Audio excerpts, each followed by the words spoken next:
and pranam to all of you. Again, I am coming back to my channel, Lasit Government Rule Guru. Let's compete. Today, I will discuss 50 MCQ series. It is series 1.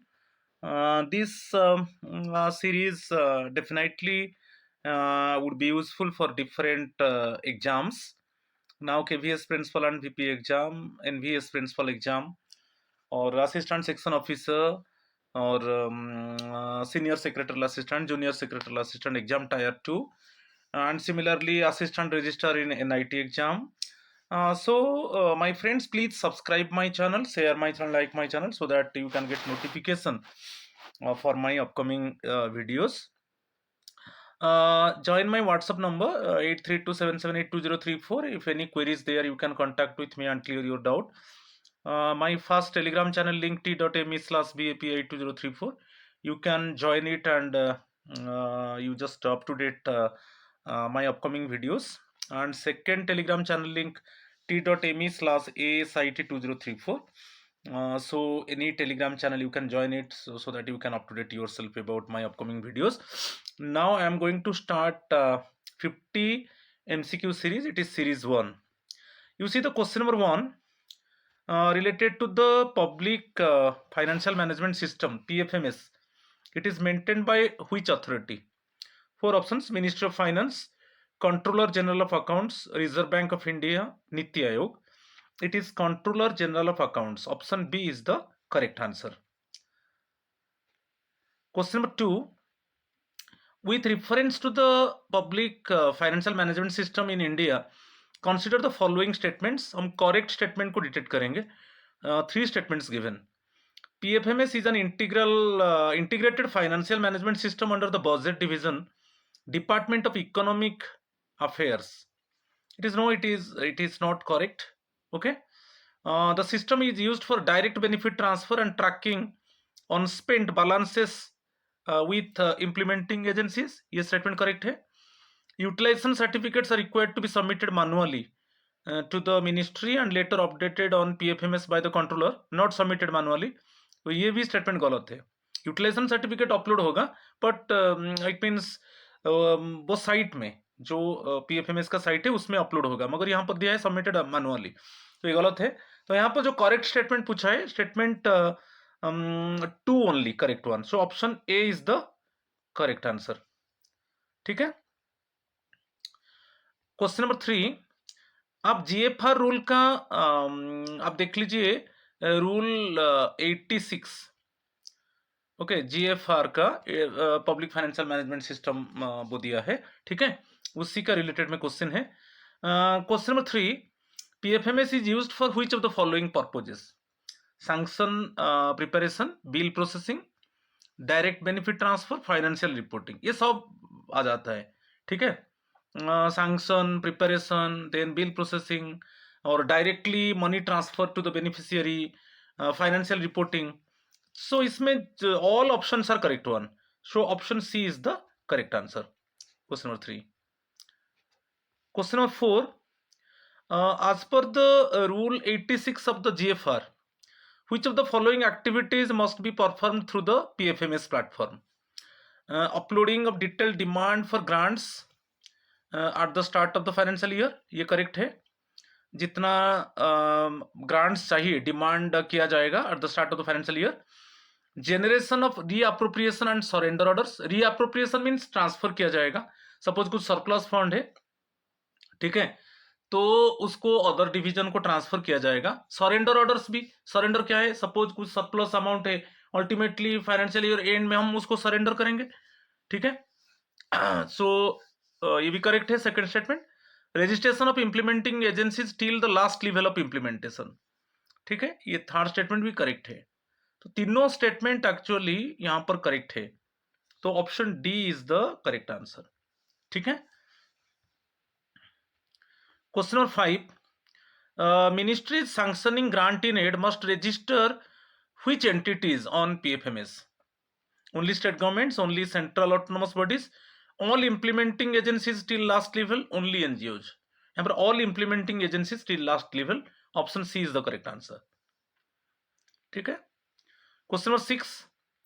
What is the primary objective of the just-in-time release of funds through PFMS? Just-in-time release.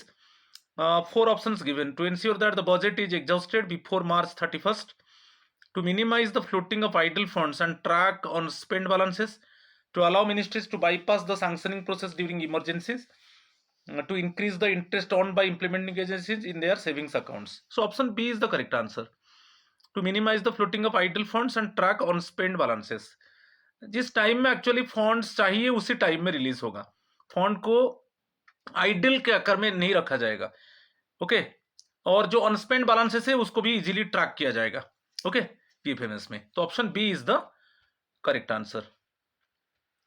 Question number 7, detailed demand for grants must be uploaded on PFMS after audit, at the end of financial year, at the start of each financial year, only when demanded by CGA.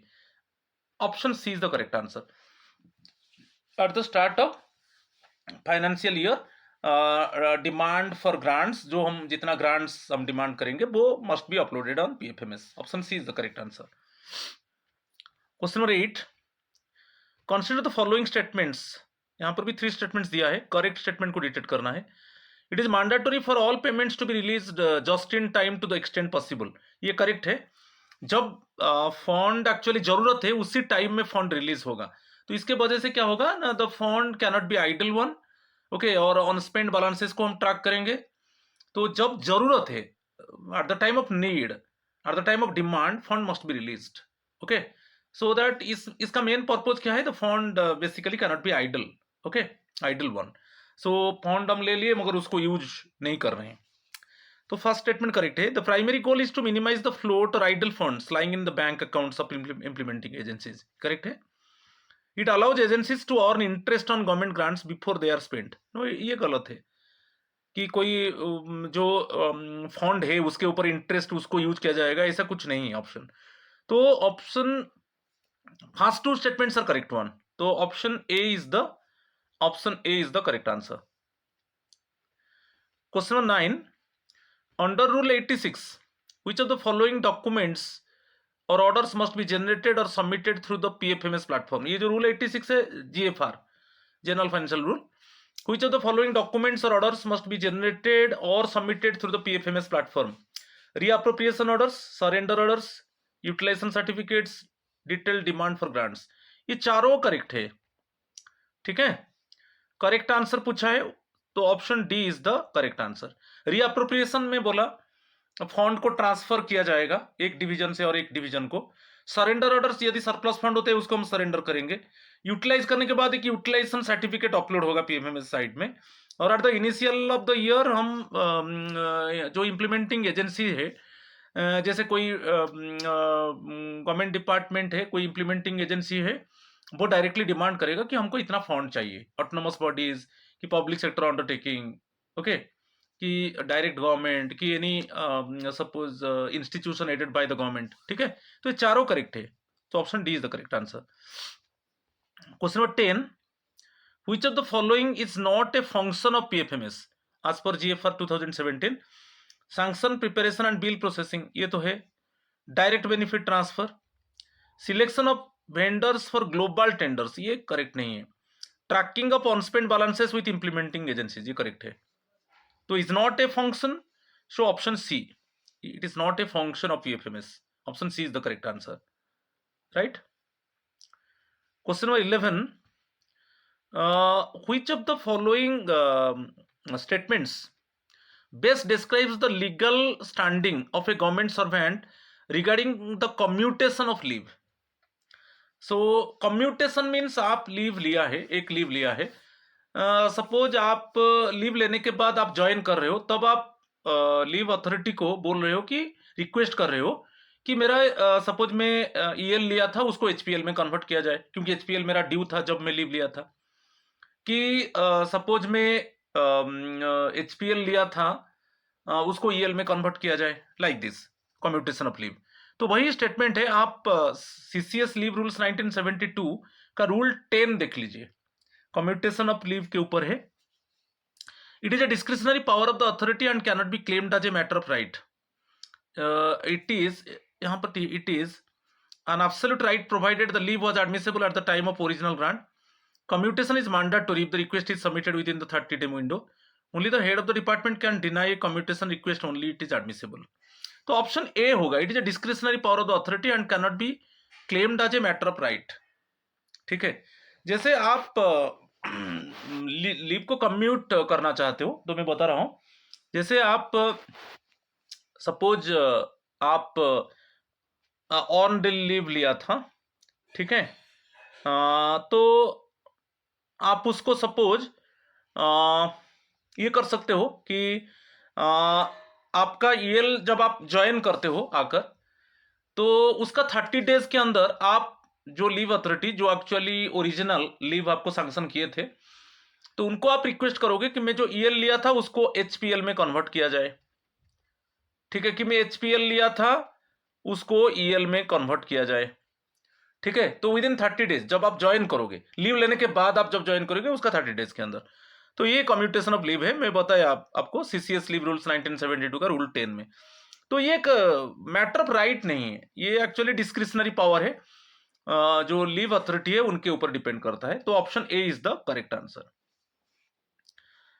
Question number 12, what is the specific time limit within which a government servant must submit a request for leave commutation? तो मैं बताया था जब आपका leave खत्म हो गया और आप ज्वाइन कर रहे हो उसका 30 डेज के अंदर. ठीक है, तो within 30 days of the commencement of the leave spell, any time before the end of the financial year in which the leave was taken, within 30 days of joining duty after the expiry of the relevant spell of leave. ये option C correct होगा. Within last one है within 30 days of the date the leave was officially sanctioned. No, option C is the correct answer. जब आपका जो leave आप लिया था उसका स्पेल खत्म होने के बाद आप जब ज्वाइन करोगे उसका 30 डेज के अंदर, जिस डेट में ज्वाइन करोगे वो भी इंक्लूड होगा.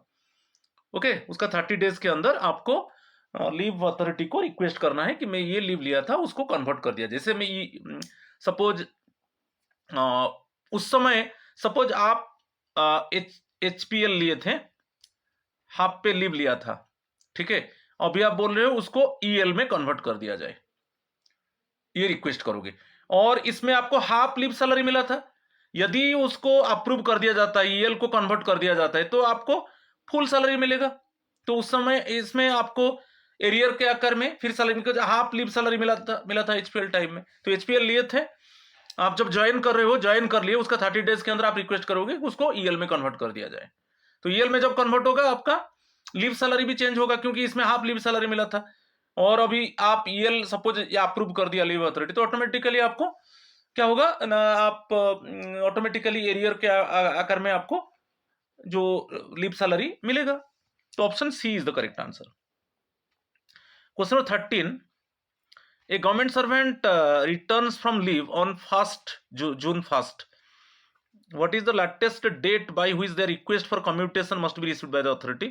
तो ये तो है विद इन 30 डेज. जो जून 1st में वो ज्वाइन कर रहा है तो ये तो इंक्लूड होगा. 30 days means June 1st to June 30. तो इसी के अंदर आपको लीव अथॉरिटी को रिक्वेस्ट करना है आपका लीव को कम्यूटेशन करने के लिए. जो लीव लिया था और एक लीव को आपको शिफ्ट करने के लिए आप रिक्वेस्ट कर सकते हो. तो जो जिस डेट में आप ज्वाइन करते हो उसका 30 डेज के अंदर जिस डेट में ज्वाइन करो वो भी इंक्लूड होगा. तो option B is the correct answer. Question number 14, which authority is competent to commute one kind of leave into another? Authority competent to sanction leave salary, authority which granted the original leave, head of the department only, pay and accounts officer. Authority which granted the original leave, जो authority आपको grant किया था original leave, वही authority को आप आपका leave spell खत्म होने के बाद आप जब ज्वाइन करोगे उसी लीव अथॉरिटी को आपको रिक्वेस्ट करना है कि मैं ये इस टाइप का लीव लिया था और इस टाइप का लीव को मैं कन्वर्ट करना चाहता हूं. ठीक है, तो option B is the correct answer. Question number 15, which of the following statements is incorrect regarding commutation of leave? Commutation can be done retrospectively. ठीक है, रेट्रोस्पेक्टिवली होगा ऑब्वियसली, क्योंकि सपोज आप लीव ले लिए, suppose make example June 1 to 10 आप suppose आप HPL ले लिए, हाफ पे लीव, ठीक है, उसको आप कन्वर्ट करना चाहते हो ईएल को, तो उस समय जब आपका लीव सैंक्शन हुआ था तब देखा जाएगा कि आपका ईएल है कि नहीं। सपोज एचपीएल आप 10 डेज का एचपीएल आप लिया था, तो फिर 10 डेज का ईएल आपका है कि नहीं।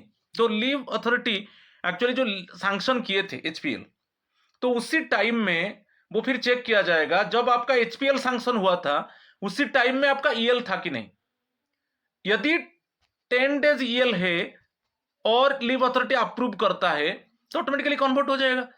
तो ये स्पेल खत्म होने के बाद, एचपीएल स्पेल खत्म होने के बाद आप जब ज्वाइन करोगे उसका 30 डेज के अंदर आप रिक्वेस्ट करोगे, और वो लीव अथॉरिटी जो ओरिजिनल लीव अथॉरिटी जो आपका एचपीएल सैंक्शन किया था वो फिर चेक करेंगे कि जब एचपीएल सैंक्शन हुआ था उस समय आपका ईएल क्रेडिट था कि नहीं। समझ रहे कि नहीं। तो ये रेट्रोस्पेक्टिवली 100% करेक्ट हुआ। Leave to be commuted must have been admissible at the time of sanction. Leave to be commuted must have been admissible. तो ये जो है, जो मैं जैसे बताया अभी, जैसे अभी आपको एचपीएल मिला था जून 1 टू 10 आपको एचपीएल मिला था। आप अभी बोल रहे हो कि ये स्पेल खत्म होने के बाद आप ईएल के लिए अप्रोच कर रिक्वेस्ट कर रहे हो, तो उस समय जो ओरिजिनल लीव अथॉरिटी जो एचपीएल सैंक्शन किया था वो चेक करेंगे कि जब आपका एचपीएल सैंक्शन हुआ था क्या उस समय 10 डेज का ईएल था, ठीक है ना, है कि नहीं। आपका सर्विस बुक में 10 डेज ईएल क्रेडिट था, यदि होगा तो वो एक्सेप्ट कर सकते हैं क्योंकि लीव अथॉरिटी का डिस्क्रिशनरी पावर है। तो it means first two statements are correct one. Government servant has a right to claim, ये राइट नहीं है, वो डिस्क्रिशनरी पावर है। आप रिक्वेस्ट करेंगे कि लीव को कम्यूट करने के लिए, वो मेनली लीव अथॉरिटी के ऊपर डिपेंड करता है, ठीक है। Adjustment of leave salary, S leave salary adjustment होगा, क्योंकि जैसे आप एचपीएल लेता, हाफ लीव सैलरी मिला था, अभी आप उसको कन्वर्ट कर रहे हो ईएल, तो इसमें तो फुल लीव सैलरी मिलेगा, इसमें तो आपको हाफ लीव सैलरी मिला था, तो उस समय वो एडजस्ट किया जाएगा यदि एचपीएल को ईएल को कन्वर्ट कर दिया जाएगा, कन्वर्ट एचपीएल टू ईएल, ठीक है। तो इसमें incorrect means option C, option C is the only incorrect one, ठीक है। Question number 16, which of the following conditions is essential for commutation of leave? Leave must be applied in advance, leave must be sanctioned by head of office, request must be made within 30 days of joining duty, leave must be medical leave. So option C is the correct answer. Option C is the correct answer. Question number 16. Question number 17, extraordinary leave EOL can be granted on medical certificate or otherwise may be retrospectively commuted into. यदि आप EOL लिए थे, ठीक है, उसको retrospectively किस तरीके का लीव को कन्वर्ट किया जाएगा, लीव नॉट ड्यू LND को कन्वर्ट किया जा सकता है, क्योंकि LND लीव नॉट ड्यू जो है, अभी आप ईएल लिए थे, ईएल में तो विदाउट सैलरी है कि नहीं। तो अभी आप जब ईओएल का स्पेल खत्म हो गया, आप अप्रोच कर रहे हो कि मुझे LND दे दो। LND क्या है, ये कैसे एडजस्ट होगा ना, जो फ्यूचर में हाफ पे लीव मिलेगा, एचपीएल मिलेगा, उससे ही एडजस्ट होगा। अभी नहीं है, अभी आपका सर्विस बुक में एचपीएल नहीं है, मगर आगे में जो एचपीएल क्रेडिट होगा उसी से ही डेबिट किया जाएगा। ये LND का फंडा है, लीव नॉट ड्यू, और एंटायर कैरियर में आपको 360 डेज LND मिलेगा, और मेडिकल सर्टिफिकेट जरूरी है, ठीक है। तो आप यूएल लिए थे और अभी आप यूएल जो पीरियड है खत्म होने के बाद आप बोल रहे हो कि उसको LND में कन्वर्ट कर दिया जाए, कि आगे में जो मेडिकल सर्टिफिकेट आप दे दिया कि LND में कन्वर्ट कर दिया जाए। जो लीव अथॉरिटी आपका यूएल सैंक्शन किया था उनको आप रिक्वेस्ट करोगे, ठीक है, और मेडिकल सर्टिफिकेट दे दोगे, तो उसमें क्या है, LND को कन्वर्ट हो सकता है। और LND सपोज आपको 10 डेज का LND मिल गया, 10 डेज LND मीन्स फ्यूचर में जो एचपीएल क्रेडिट होगा फ्यूचर में उसी से ये डेबिट होगा 10 डेज, ठीक है कि नहीं। जो एचपीएल क्रेडिट होगा फ्यूचर में, जिनका एचपीएल नहीं है, सपोज जिनका अभी देखिए आप जो वैकेशन डिपार्टमेंट है एचपीएल नहीं है और उनका खाते में क्रेडिट नहीं हो रहा है एचपीएल, तो ये फैसिलिटी नहीं मिलेगा।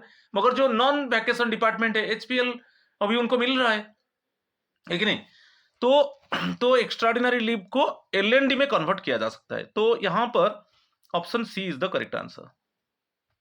Question number 18, which of the following is mandatory for commutation of UL into leave not due. मैं अभी बताया था, यदि एक्स्ट्राऑर्डिनरी लीव लिया था उसको आप कम्यूट करना चाहते हो एलएनडी में, मेडिकल सर्टिफिकेट जरूरी है, मेडिकल सर्टिफिकेट आपको देना है, तब लीव अथॉरिटी इसको कन्वर्ट कर सकता है और फ्यूचर में जो एचपीएल मिलेगा आपको, क्रेडिट होगा, उसी से ही डेबिट किया जाएगा। तो option B is the correct answer. Question number 19, extraordinary leave originally sanctioned otherwise than on medical grounds. जो ईओएल आपको सैंक्शन हुआ था वो मेडिकल ग्राउंड में सैंक्शन नहीं हुआ था, ये ऑप्शन को देखिए, ठीक है। तो इसको अभी एलएनडी में कन्वर्ट कर दिया गया, can be commuted into LND, मगर आपको सब्सिक्वेंट टाइम में आपको मेडिकल सर्टिफिकेट देना है। It is question only if it is within 180 days, half pay leave is available at that time, it is recommended by head of office, medical grounds are subsequently established. तो option D is the correct answer. UL आप लिए थे, medical certificate नहीं दिए थे, और उसके बाद आप रिक्वेस्ट कर रहे हो एलएनडी के लिए, तो वहां पर आप मेडिकल ग्राउंड्स में रिक्वेस्ट करोगे कि ये मेडिकल केस हो गया, मैं यूएल लिया था एक्स्ट्राऑर्डिनरी लीव और ये मेडिकल सर्टिफिकेट है, तो तब लीव अथॉरिटी इसको कम्यूट कर सकता है यूएल टू एलएनडी, ठीक है। तो option D is the correct answer. Question number 20, which statement is incorrect regarding commutation of UL into LND? Incorrect देखेंगे, it can be done retrospectively, correct है। Rule 31, LND जो है लीव नॉट ड्यू रूल 31 है, CCS leave rules 1972, आप rule 31 देखिए, LND है, leave not due. It is a matter of right, ये matter of right नहीं है, आप लीव अथॉरिटी को अप्रोच करोगे, वो it is the discretionary power of the leave authority कि वो कम्यूट करेंगे कि नहीं।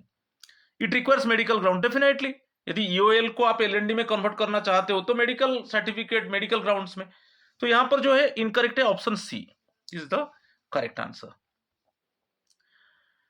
Question number 21, a government servant joins a new post without availing 10 days of admissible joining time, maximum joining time 15 days था, आप 10 days joining time avail नहीं किए, तो how many days can be credited? जितना days का joining time आप avail नहीं किए वो ईएल में क्रेडिट हो जाएगा। तो यहां पर option A is the correct answer. Question number 22, a government servant has 288 days EL on 30th June and does not take any EL during the next half year, ये भी option, does not take any EL during the next half year, how much EL will finally be credited?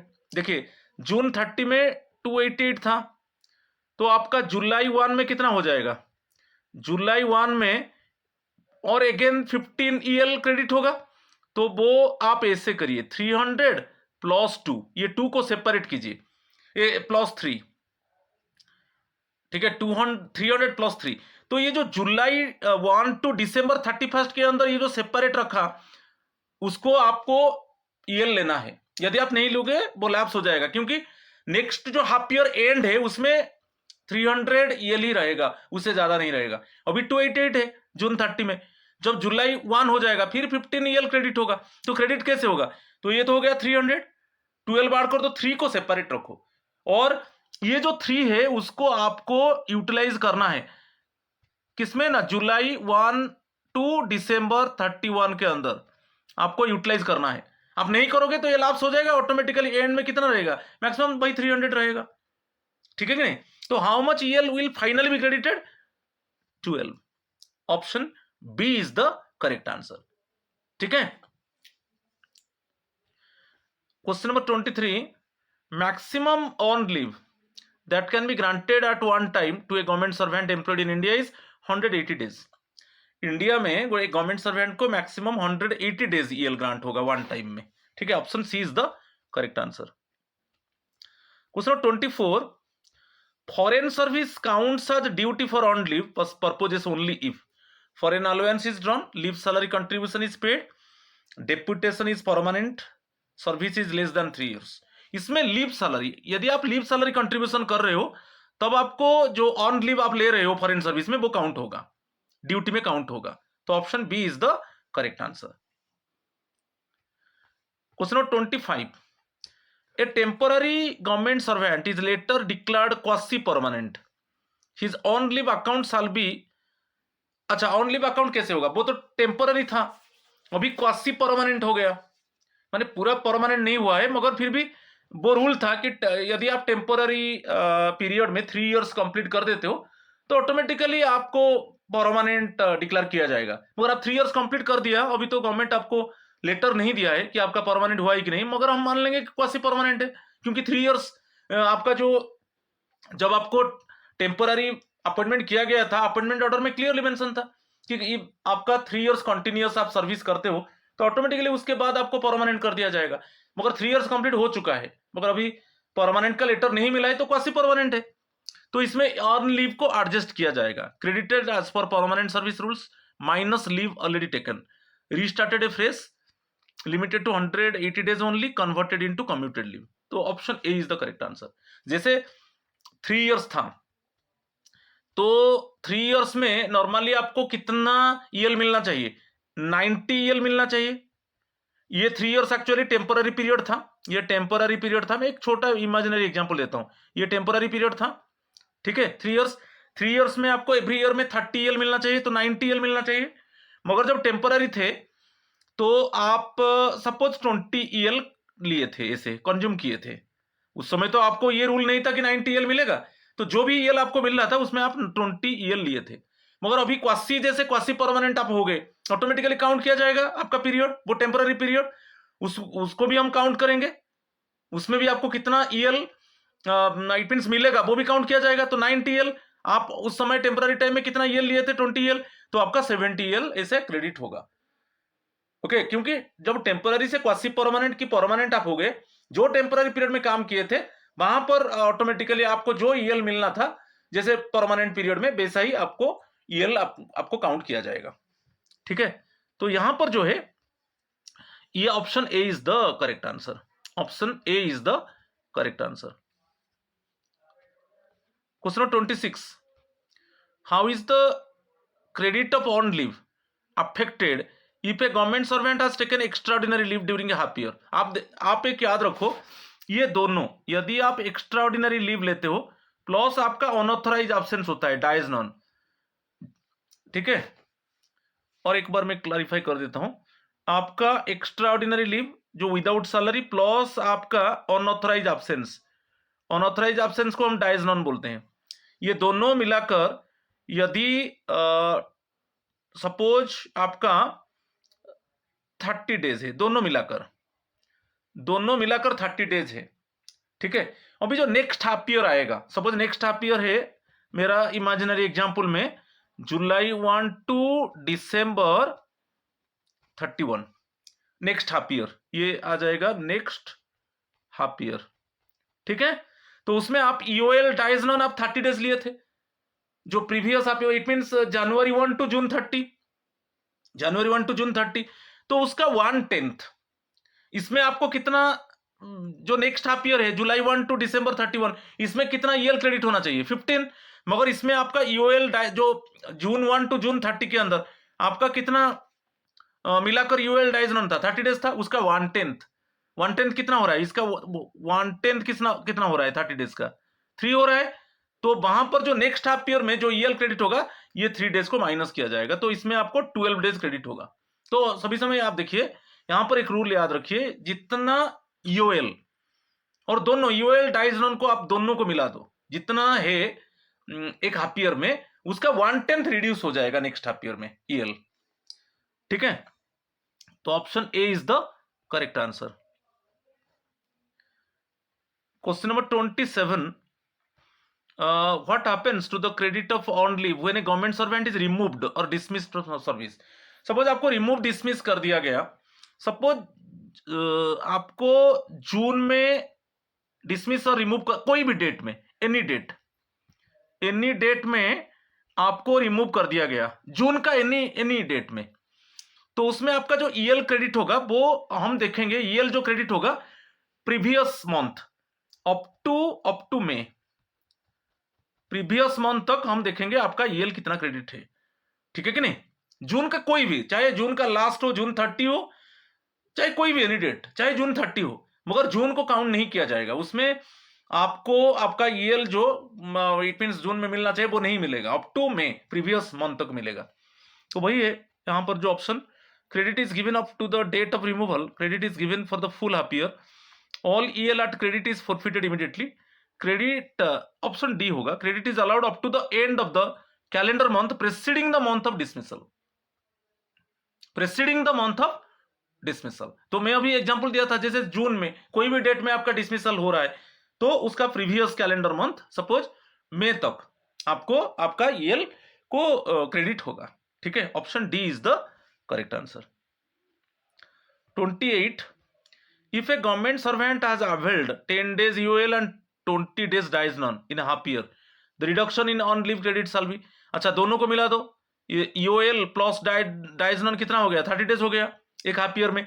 Suppose मेरा example में जो ये जो हो गया इसमें, और एक बार जैसे टोटल 30 डेज हो गया, ये दोनों मिलाकर 10 डेज 20 डेज 30 डेज हो गया, और ये जो हुआ जनवरी 1 to जून 30, ठीक है इसके अंदर।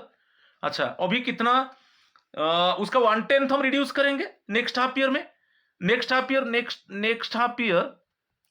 हाफ ईयर आपका जुलाई 1 to दिसंबर 31, उसके अंदर आपका 15 ईएल क्रेडिट होना चाहिए, मगर अभी 15 ईएल क्रेडिट नहीं होगा, 3 डेज रिड्यूस हो जाएगा, क्योंकि 1/10 आप ले जाइए, 30 डेज का 1/10 आप ले जाइए, कितना है 3 डेज। तो जो नेक्स्ट हाफ ईयर में कितना क्रेडिट होगा, ना 12 डेज क्रेडिट होगा, ईएल 12 डेज क्रेडिट होगा, तो कितना रिड्यूस हो जाएगा 3 डेज, ठीक है। The reduction in on leave credit shall be 3 days. Option A is the correct answer.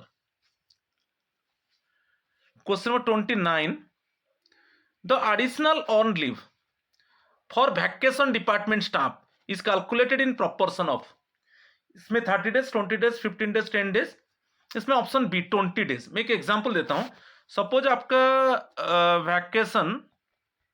Vacation department ये 60 डेज है, मगर आप अवेल किया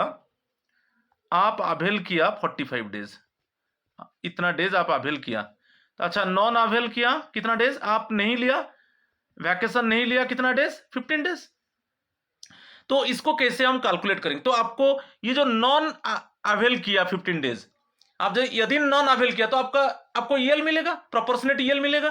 तो कितना प्रोपोर्शनेट ईएल मिलेगा, यहां पर मैं लिख देता हूं, प्रोपोर्शनेट ईएल मिलेगा, कितना मिलेगा, rule is non avail by total vacation days into 20, वही है 20 डेज में बताया, जितना आप अवेल नहीं किया वैकेशन, जितना डेज आप अवेल नहीं किया divided by total vacation into 20, क्योंकि प्रोपोर्शन दिया है in the proportion of 20 days, maximum 20 days ही मिलेगा। तो उसमें आपको कितना ईएल मिलेगा 5, ओके, ईएल आपको प्रोपोर्शनेट ईएल मिलेगा, ठीक है क्लियर। तो ये option B is the correct answer. Formula याद आया, proportionate EL non avail by total vacation into 20 करके हमको कैलकुलेट करना है, ठीक है। तो कितना प्रोपोर्शनेट ईएल आपका क्रेडिट होगा आपको मिल जाएगा, ठीक है।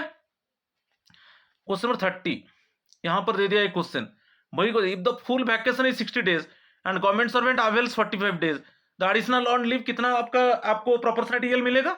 आप अवेल किया 45 डेज, कितना डेज अवेल नहीं किया 15, ये नॉन अवेल किया आप। फॉर्मूला देखिए कैसे कैलकुलेट होता है, ये non avail divided by total vacation into 20, तो आपको कितना ईएल, जो 15 डेज आप अवेल नहीं किया उसके लिए आपको 5 ईएल प्रोपोर्शनेट ईएल मिलेगा 5 डेज का, ठीक है। तो the additional on leave admissible will be कितना है 5 days. Option A is the correct answer. Question 31, when a government servant is recalled to duty before the expiry of leave, आपका leave खत्म नहीं हुआ है मगर उसके पहले आपको रिकॉल कर दिया गया, the recall is treated as optional, compulsory in all cases, compulsory only if the officer is gazetted at the discretion of the employee। मगर यदि आपका लीव आप लेकर गए थे, लीव खत्म नहीं हुआ है, उसके पहले आपको रिकॉल कर दिया गया, ये कंपलसरी है, कोई इमरजेंसी सिचुएशन में आपको रिकॉल किया गया, तो ये compulsory in all cases, option B is the correct answer. Question number 32, if a servant is recalled from leave within India they are considered on duty from. यदि आपको रिकॉल कर दिया गया लीव से, आप लीव लेकर गए थे, लीव आपका एक्सपायरी नहीं हुआ है, उसके पहले आपको रिकॉल कर दिया गया, तो they are considered on duty from जब आपका जर्नी आप स्टार्ट करोगे। ओके, तो यहां पर 4 ऑप्शंस देख लीजिए। The day they reach the office, the day their leave was suppose to end, the date on which they start the journey to the station. Option C is the correct answer.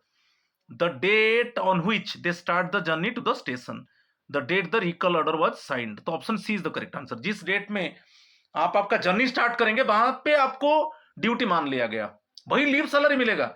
आप ये नहीं कि duty मान लिया गया आपको पूरा जैसे ड्यूटी में सैलरी मिलता है वही लीव सैलरी मिलेगा, मगर जब आप आपका लीव खत्म नहीं हुआ है उसके पहले आपको रिकॉल कर दिया जाता है तो वो तो कंपलसरी है। तो जब आपका जर्नी स्टार्ट करोगे वहां से ड्यूटी मान लिया जाएगा और वही लीव सैलरी मिलेगा। ठीक है, option C is the correct answer. Question number 33, an employee recalled from abroad. आप छुट्टी लेकर अब्रोड गए थे मगर आपका छुट्टी खत्म नहीं हुआ है, आपको रिकॉल कर दिया गया, can get A refund for their original journey from India if they have not completed. अच्छा, तो जो आप ओरिजिनल जर्नी किया था इंडिया से, आप अब्रोड गए थे, आप लीव लेके अब्रोड गए थे और आपका छुट्टी खत्म नहीं हुआ है और आपको रिकॉल कर दिया गया, आपको तो आना होगा।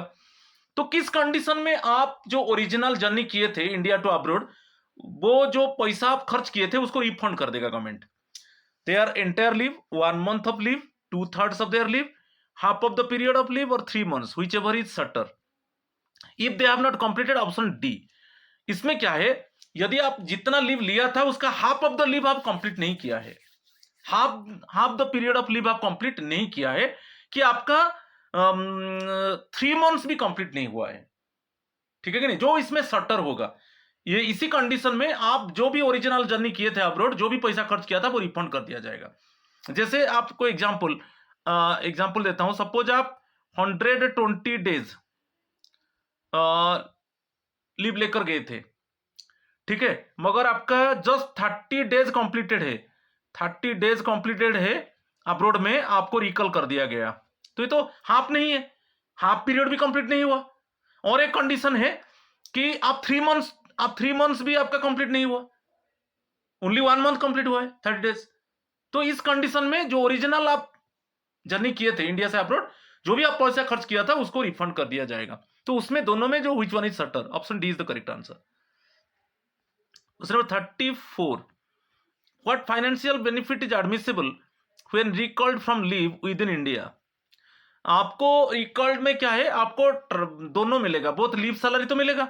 मैं बोला जब आप जर्नी आप स्टार्ट करोगे, आप तो लीव में थे, आपका लीव खत्म नहीं हुआ है, आपको रिकॉल कर दिया गया, तो वहां से आप जर्नी स्टार्ट करोगे, आपका ऑन ड्यूटी हो गया और आपको ट्रैवलिंग अलाउंस मिलेगा, मगर लीव सैलरी मिलेगा।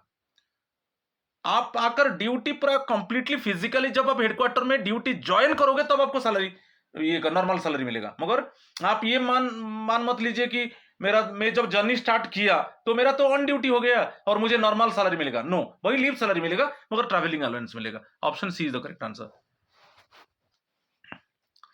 Question 35, a government servant on leave can return to duty before expiry of leave. A government servant on leave, आप लीव लेकर आप चले गए, मगर आपको बिफोर एक्सपायरी ऑफ लीव आपको आप रिटर्न आने के लिए चाह रहे हो। Government servant on leave can return to duty before expiry of leave. Suppose आप 10 डेज लिया था, ईएल लिया था, इसके पहले आपका ओनली 5 डेज कंप्लीट हुआ है और आप रिटर्न आना चाहते हो, क्योंकि पूरा जो जितना लिया था आप उसको खत्म नहीं किया है, उसके पहले आप आकर ड्यूटी ज्वाइन करना चाहते हो।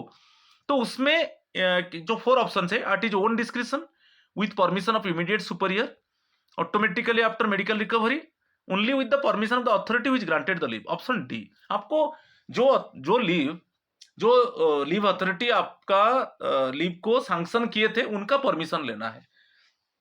ओके, आप जितना दिन लीव लेकर गया था मगर उसके पहले आप फिर आकर ड्यूटी ज्वाइन करना चाहते हो, okay, you want to return back to the duty before expiry of leave, तो आपको जो लीव अथॉरिटी आपका लीव सैंक्शन किए थे उनका परमिशन चाहिए आपको। Option D is the correct answer.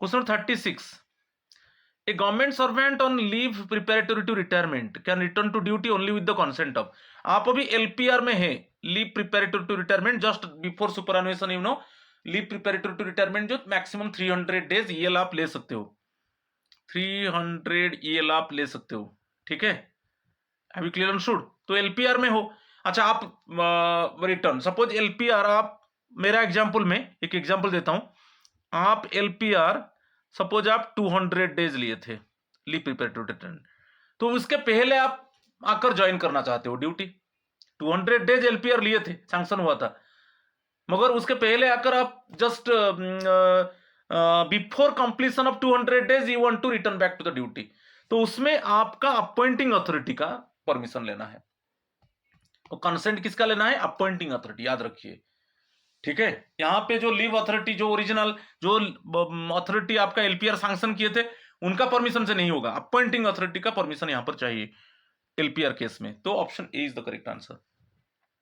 Question number 37, a government servant who proceeded on leave on medical certificate shall not return to duty unless he produces, आप medical certificate देकर leave लिए थे, अभी आप रिटर्न आओगे तो फिटनेस सर्टिफिकेट लेकर आओगे, जो फिटनेस सर्टिफिकेट है वो फॉर्म 5 है, चाहे वो गेजेटेड हो नॉन गेजेटेड हो, so option C is the correct answer,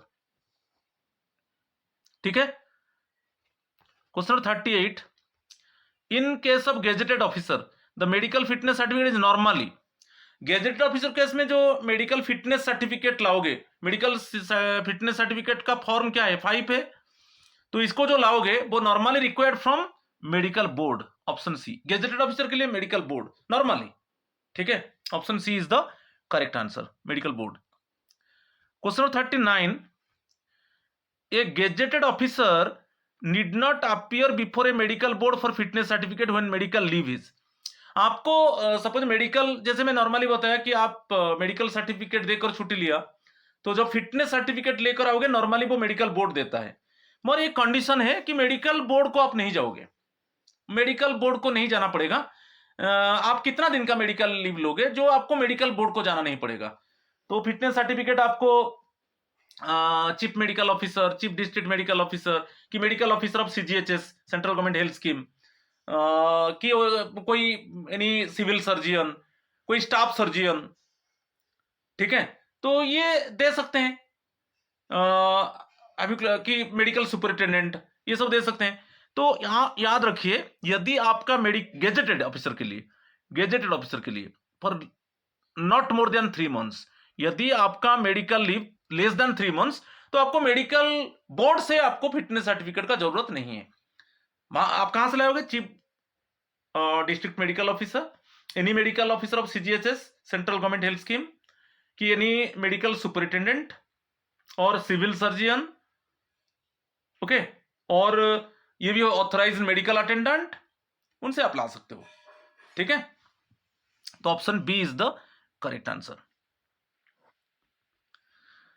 question number 40, in which केस may a gazetted officer not be required to appear before another medical board even if leave exceeds 3 months, suppose medical leave greater than 3 months है, मगर फिर भी आप medical board को नहीं जाओगे fitness certificate के लिए, किस कंडीशन में?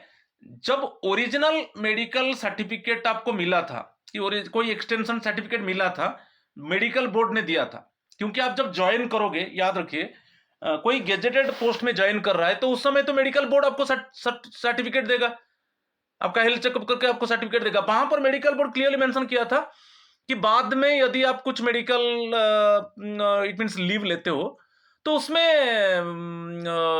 अगेन फिटनेस के लिए मेडिकल बोर्ड का जरूरत नहीं है, ऐसा कुछ मेंशन किया था, तो उस केस में ग्रेटर देन 3 मंथ्स है और फिर भी आपको मेडिकल सर्टिफिकेट मेडिकल बोर्ड से नहीं लाना है, तो option C is the correct answer, याद रखिए, व्हेन मेडिकल बोर्ड, ये आपका medical leave greater than 3 months है, greater than 3 months means normally medical board देना चाहिए गेजेटेड ऑफिसर को फिटनेस सर्टिफिकेट, मगर जरूरत नहीं है, तो when medical board certifies that at the time of original और extension leave that further board is not required, जब आप ओरिजिनल क्या है, जब आप ज्वाइन किए थे तो अब उस समय भी मेडिकल बोर्ड आपको मेडिकल सर्टिफिकेट दिया था, जब गेजेटेड ऑफिसर पोस्ट में आप ज्वाइन किए थे तो उस समय आप मेडिकल बोर्ड से आप सर्टिफिकेट दिए थे, और उसी टाइम वहां पर मेंशन था कि जो फ्यूचर में आप मेडिकल लीव लोगे और आपका वो ग्रेटर देन 3 मंथ्स होगा, तो मेडिकल बोर्ड को जाने के लिए जरूरत नहीं है।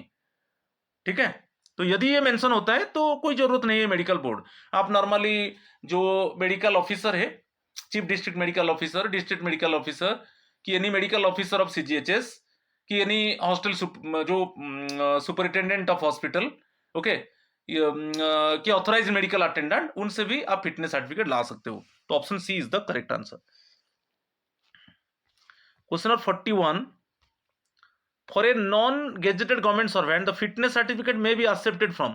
अच्छा, नॉन गेजेटेड गवर्नमेंट सर्वेंट है जो आप फिटनेस सर्टिफिकेट फॉर्म 5 में लाओगे, तो ये कौन दे सकता है? Medical board only, registered medical practitioner, appointing authority, any hospital. तो registered medical practitioner, option B is the correct answer. Registered medical practitioner, उनसे आप फिटनेस सर्टिफिकेट ला सकते हो। ठीक है, option B is the correct answer. Question number 42, acceptance of fitness certificate from a registered medical practitioner in case of non-gazetted employee is mandatory, automatic, at the discretion of the authority, or prohibited? Option C, at the discretion of the authority. Suppose आप registered medical practitioner से fitness certificate लेकर आए, तो उस समय जो आपका leave authority है वो भी बोल सकते हैं कि नहीं नहीं, ये सब आप जाइए, आप मेडिकल ऑफिसर से लाइए, जो चीफ डिस्ट्रिक्ट मेडिकल ऑफिसर है, कोई सिविल सर्जन है, ओके, कि मेडिकल ऑफिसर ऑफ सीजीएचएस, उनसे लाइए। वो मेनली डिपेंड करता है लीव अथॉरिटी के ऊपर। यदि आप फिटनेस सर्टिफिकेट ला रहे हो रजिस्टर्ड मेडिकल प्रैक्टिशनर से, कोई प्रॉब्लम नहीं, मगर यदि कोई लीव अथॉरिटी को बोलता है कि नहीं, ये एक्सेप्ट नहीं होगा, आप जाइए चीफ डिस्ट्रिक्ट मेडिकल ऑफिसर से लाइए, सिविल सर्जन से लाइए। ठीक है, तो आपको लाना पड़ेगा। तो it is mainly depend upon the leave authority. तो option C is the correct answer. Question number 43, इसमें दिया है which statement is correct? Early return from leave is always permitted, medical leave does not require fitness certificate, return from LPR, leave preparatory to retirement, is freely allowed, early return requires permission of competent authority. तो इसमें देखिए, early return from leave is always permitted, नहीं, always permitted कैसे? Yearly return आप leave लिया है, जितना दिन लीव लिया है, उसके पहले आप ज्वाइन करना चाहते हो तो परमिशन लेना चाहिए ना। जो ओरिजिनल जो लीव अथॉरिटी सैंक्शन किया था आपका लीव, उनका परमिशन चाहिए। Medical leave does not require fitness, does not require, तो ये गलत है। Medical leave means fitness certificate आपको देना है। Return from LPR is freely allowed, नहीं है, आपको अपॉइंटिंग अथॉरिटी का परमिशन लेना है। जितना लीव प्रिपेरेटरी टू रिटायरमेंट लिए थे, उसके पहले आप ज्वाइन करना चाहते हो तो अपॉइंटिंग अथॉरिटी का परमिशन चाहिए। Yearly return requires permission of competent authority, यही करेक्ट होगा, option D is the correct answer. Question number 44, upon returning from leave, a government servant must assume their old post immediately without asking, wait at home until a letter arrives, report to the granting authority and await orders, apply for a fresh appointment upon returning from leave। देखिए मजा बात है, आप जब leave लेकर जा रहे हो, छुट्टी लेकर जा रहे हो, आपको जो लीव अथॉरिटी आपका लीव सैंक्शन करते हैं, वो जो लेटर आपको इशू करते हैं कि आपका लीव सैंक्शन हुआ, उसमें क्लियरली मेंशन होता है कि अभी आप लीव लेकर जा रहे हो और आपका लीव में आपका पोस्ट वही रहेगा, ऐसा एक सेंटेंस रहता है। You must it means hold the same post with in the leave. समझ में आ रहा कि नहीं? ये नहीं है, यदि कोई राइटिंग नहीं है, आप लीव लेकर चले गए, आप आकर जो अथॉरिटी को आपको मेनली जो लीव आपका सैंक्शन किया था, उनको तो आप रिपोर्ट करोगे और फिर ऑर्डर के लिए अवेट करोगे।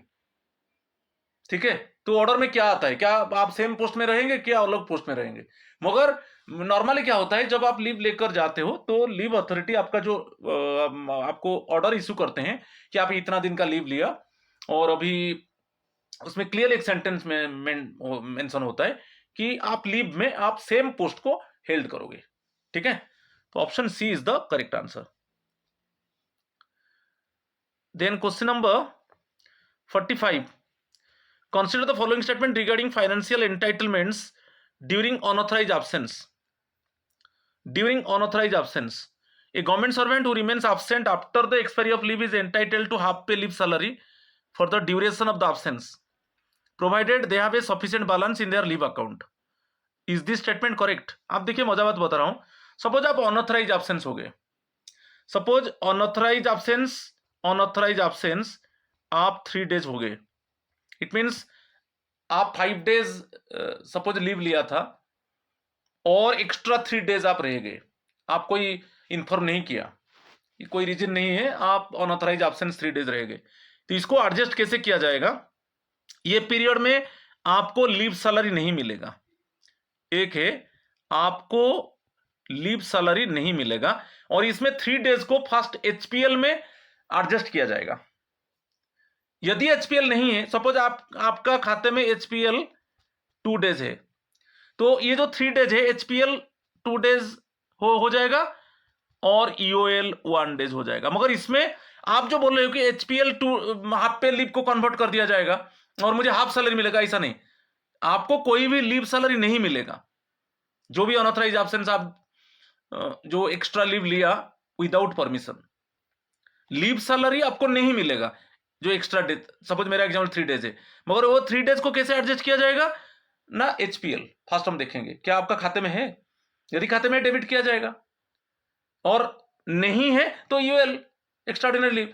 मगर आप यहां पर एक क्वेश्चन आता है कि सपोज मेरा एग्जांपल में जैसे 3 डेज आपका एक्स्ट्रा अनऑथराइज एब्सेंस है, आपका खाते में एचपीएल 2 है, तो एचपीएल दोनों एचपीएल को डेबिट कर दिया जाएगा और एक जो है यूएल कर दिया जाएगा. मगर ये जो एचपीएल 2 को कन्वर्ट कर दिया गया, क्या वो उसमें हाफ सैलरी मिलेगा? नो, आपको कोई भी लीव सैलरी नहीं मिलेगा, मगर एचपीएल में एडजस्ट किया जाएगा और यदि ज्यादा है तो यूएल को चला जाएगा. तो ये जो स्टेटमेंट है एक्चुअली बी होगा, इनकरेक्ट होगा. No leave salary is payable for the period of such absence. ठीक है, option B is the correct answer. Question number 46. Evaluate the following statements regarding the debiting of unauthorized absence. Unauthorized absence is first debited against the on leave account. ये गलत है. If no half pay leave is due, the period is treated as extraordinary leave. ये correct है. तो option only 2 is correct one. जैसे आपका unauthorized absence suppose 10 days हो गया. देखिए मैं एक एग्जांपल देता हूं. अनऑथराइज एब्सेंस आपका एचपीएल जो है, एचपीएल ड्यू है आपका 6 है. ठीक है, तो ये जो 10 डेज अनऑथराइज एब्सेंस हो गया ना, तो फर्स्ट एचपीएल डेबिट कर दिया जाएगा, फिर ईओएल हो जाएगा 4 डेज. अच्छा, यहां पर आप क्वेश्चन करोगे कि जो 10 डेज अनऑथराइज एब्सेंस हो गया और उसको खाते में एचपीएल कितना था? 6 था, तो एचपीएल 6 को डेबिट कर दिया गया. क्या इस केस में 6 डेज का हाफ लीव सैलरी मिलेगा? क्योंकि रूल बोलता है कोई लीव सैलरी नहीं मिलेगा, मगर फर्स्ट एचपीएल में एडजस्ट किया जाएगा, यदि एक्सेस है यूएल में एडजस्ट किया जाएगा, मगर नो लीव सैलरी. आप बोलोगे कि नहीं मेरा तो 6 एचपीएल डेबिट कर दिया गया और मुझे 6 दिन का हाफ लीव सैलरी मिलना चाहिए. ऐसा कुछ लीव सैलरी नहीं मिलेगा, मगर एचपीएल में एडजस्ट किया जाएगा, एक्सेस है तो यूएल में एडजस्ट किया जाएगा. तो यहां पर जो है option B is the correct answer. Question number 47. Any absence after the expiry of leave, regardless of the reason or intent, automatically results in immediate dismissal from service. नहीं, डिसमिसल नहीं होगा. आप सपोज आप जितना दिन लीव लिए थे आपका वो खत्म हो गया, फिर भी आप एब्सेंट हो गए. तो एब्सेंट होने से सपोज आपका इंटेंट गलत है, willingly knowingly actually you we are absent, आपका जो अनऑथराइज एब्सेंस हुआ वो विलिंगली हुआ, तो उस केस में डिसिप्लिनरी एक्शन होगा. ऐसा नहीं कि आपको डिसमिस कर दिया जाएगा. तो ये स्टेटमेंट करेक्ट नहीं है, इनकरेक्ट है. Option D is the correct answer. Disciplinary action is only possible if the absence is proven to be wilful, जानबूझकर. नहीं तो आप रीजन दोगे. आपको एक ऑथेंटिक रीजन देना है क्यों आप एक्स्ट्रा डेज, आप सपोज 6 डेज आप लिए थे मगर आप अभी 9 डेज आप रह गए, तो 3 डेज आपका अनऑथराइज एब्सेंस हो गया. तो ये क्यों हुआ? आप ऑथेंटिक रीजन देते हो, सर्कमस्टांसेस देते हो, तो कोई प्रॉब्लम नहीं है. इसमें क्या होगा? फर्स्ट आपका एचपीएल में डेबिट होगा, यदि एक्सेस हो रहा है तो यूएल में, मगर कोई लीव सैलरी नहीं मिलेगा. मगर विलफुल मैंने जानबूझकर, प्रूव हुआ कि जानबूझकर आप एब्सेंट रहे, तो उसमें डिसिप्लिनरी एक्शन इनिशिएट होगा. तो यहां पर option D is the correct answer. Question number 48, which form must A gazetted government servant use for medical certificate. यदि आप मेडिकल सर्टिफिकेट देकर मेडिकल लीव लेना चाहते हो, गेजेटेड सर्वेंट के लिए फॉर्म 3, गेजेटेड सर्वेंट फॉर्म 3 याद रखिए, gazetted government servant form 3, but non gazetted form 4, non gazetted government servant form 4 में ओके वो इसमें जो सर्टिफिकेट है मेडिकल सर्टिफिकेट देकर आपको जाना है मेडिकल लीव में। तो गवर्नमेंट गेजेटेड गवर्नमेंट सर्वेंट के लिए फॉर्म 3 देकर मेडिकल सर्टिफिकेट आपको देना है, और non gazetted government servant form 4, और दोनों के लिए फिटनेस सर्टिफिकेट जो है फॉर्म 5। तो उसमें गेजेटेड गवर्नमेंट सर्वेंट फॉर्म 3, इसमें आपको मेडिकल सर्टिफिकेट देना है, ठीक है। नॉन गेजेटेड के लिए फॉर्म 4, मगर दोनों का फिटनेस सर्टिफिकेट फॉर्म 5 है, तो option C is the correct answer. Question number 49, under what condition can a non gazetted officer consult a private registered medical practitioner even if they are a CGHS beneficiary. Suppose है कि non gazetted officer वो CGHS beneficiary है, central government health scheme का beneficiary है, मगर अभी वो out of station है, हेडक्वार्टर में नहीं है, आउट ऑफ स्टेशन में है, और आउट ऑफ स्टेशन में जो है आप विद इन 8 किलोमीटर रेडियस में कोई ऑथराइज्ड मेडिकल अटेंडेंट नहीं है, तब आप प्राइवेट रजिस्टर्ड मेडिकल प्रैक्टिशनर उनके साथ कंसल्ट करोगे। तो आउट ऑफ स्टेशन में वहां पर with in 8 kilometre radius authorised medical attendant नहीं है, तो तब आप रजिस्टर्ड मेडिकल प्रैक्टिशनर के पास जाओगे। तो यहां पर ऑप्शन देखिए, option C is the correct answer. If an A में authorised medical attendant is not available within an 8 kilometre radius okay from their place of stay out of headquarter, then आपको registered medical practitioner के पास जाना है। अभी आप headquarter में नहीं है, आउटसाइड में है, ठीक है, और आप कंसल्ट करना चाहते हो तो उस केस में within 8 kilometre radius authorised medical attendant नहीं है, तो आप रजिस्टर्ड मेडिकल प्रैक्टिशनर कोई प्राइवेट रजिस्टर्ड मेडिकल प्रैक्टिशनर को कंसल्ट कर सकते हो। तो यहां पर option C is the correct answer.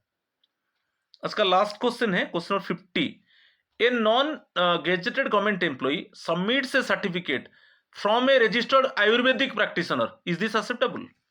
कोई नॉन गेजेटेड एम्प्लॉई वो एक आयुर्वेदिक प्रैक्टिशनर है, रजिस्टर्ड आयुर्वेदिक प्रैक्टिशनर, क्या उनसे सर्टिफिकेट लेकर सबमिट कर सकता है?